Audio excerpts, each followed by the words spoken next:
Alright, a little lower, Quinn. Not that low. Higher.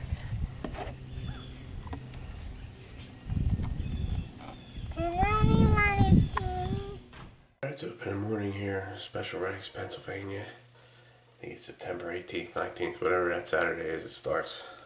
I mentioned I'm not a morning person. Early season Special Regs 5C and PA. Got a lot of doe around here, so they're trying to thin out the herd a little bit. We got our base scent lock gear on underneath here right now. We're going to get together. Even though it's just early doe, I tossed and turned all night. All excited to get out there.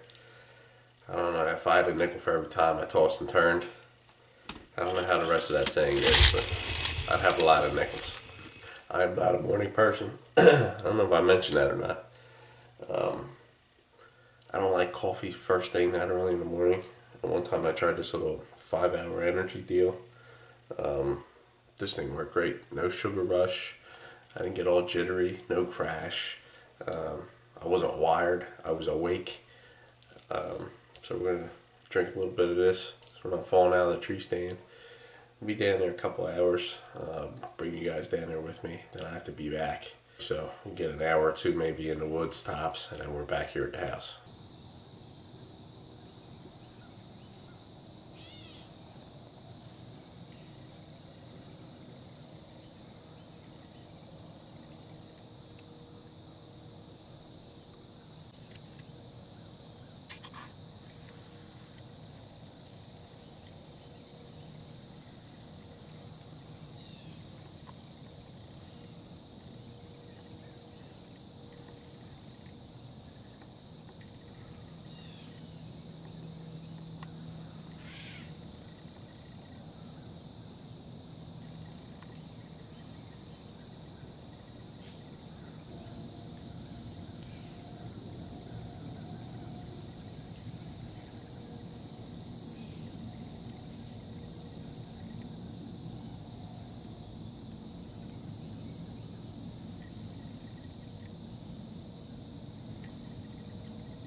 tell me that doesn't get your blood pumping or something wrong with you. Yes, sir. Man, opening freaking day. PA early season doe. I just got in the stand. Man, I'm excited. We came in a four-wheeler. Parked it up top. I know a lot of guys think, oh, you can't get that four-wheeler enclosed, it'll spook the deer. It's right off the road. Those deer here, cars go by all the time. Pull in a little bit, I tucked it on the side. That scent protection, man. That is the proof right there. If that's not proof, I don't know what to tell you. That deer, that bar you're gonna see in the video, is the rifle rest on my tree stand. I could have spit on that deer. That deer was so close. She had no idea. So I washed all my clothes, brushed my teeth with the scent stuff, sprayed down before I got in the stand.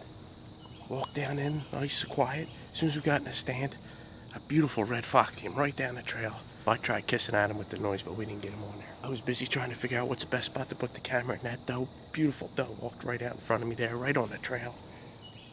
She appeared out of nowhere. Sometimes they do that like a ghost. They just pop up. I got great video of her. She was here. She was looking all over, and you could see.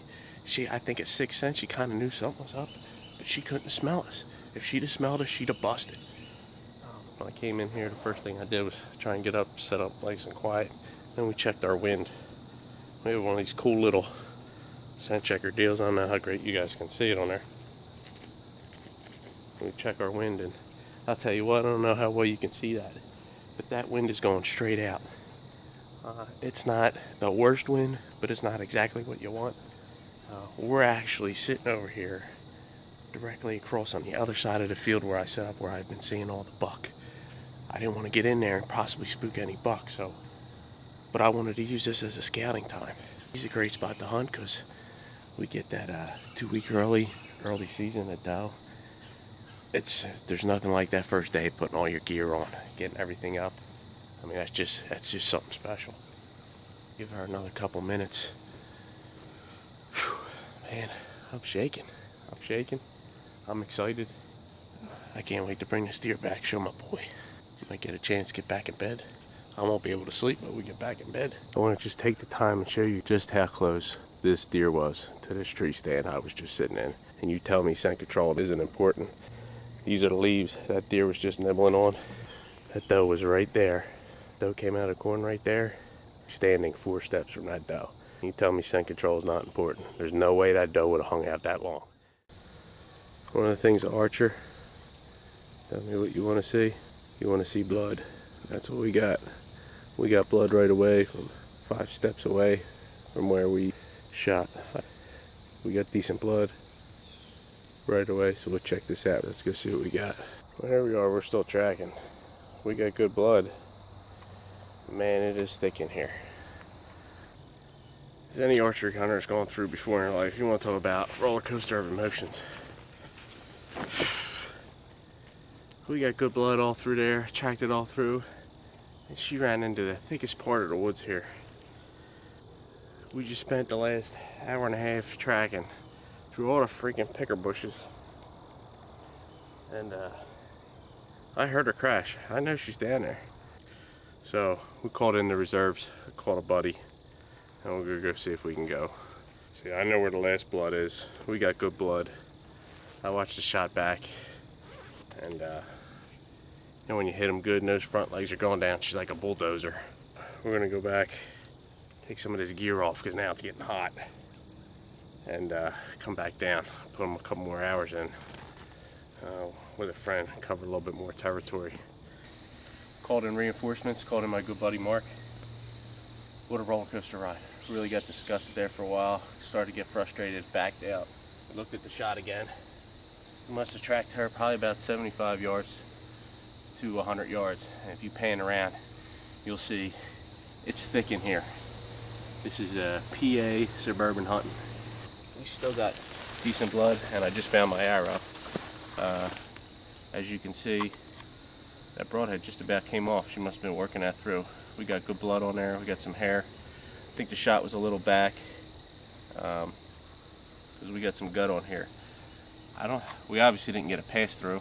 You can check by the fletching. But roller coaster ride. We're going back up the hill. Well, this is the part of the roller coaster ride. Woohoo! Because, of course, she's in there. I'm gonna have to go in my hands and knees and grab her, get her out. Get her. Man, you want to talk about frustration and satisfaction and everything all rolled into one. All the emotions all together. That's why I love hunting.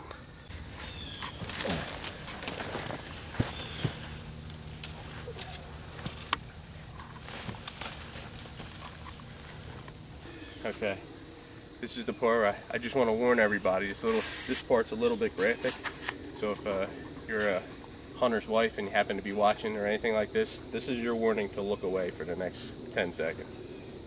I've used expandable broadheads before. I've never been a big fan, and I heard all this stuff about rage. They're not a sponsor. I went out yesterday to Dick's and bought Rage broadheads. This is the arrow we recovered. So I want to show you the wound I put in here and the damage this thing did. So now I'm a believer.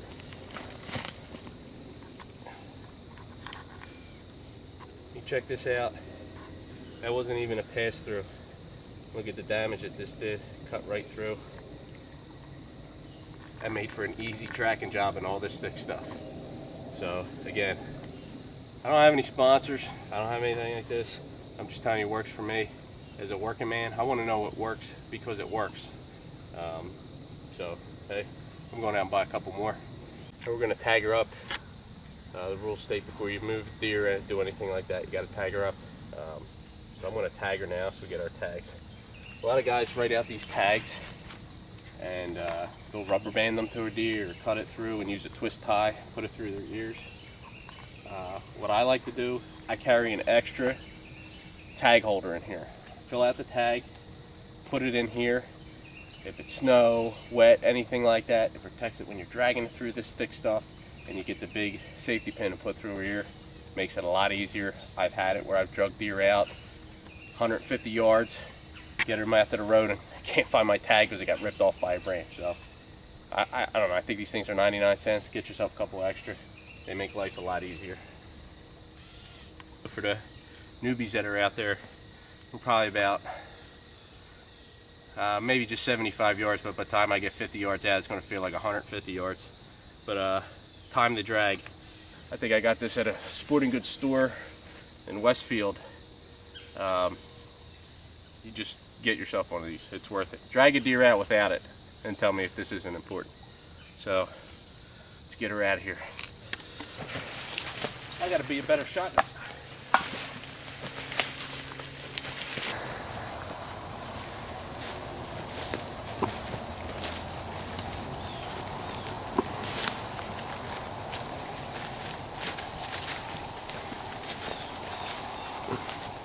He makes it look effortless dragging that deer out of here. What he didn't tell you is he used to play semi-pro football.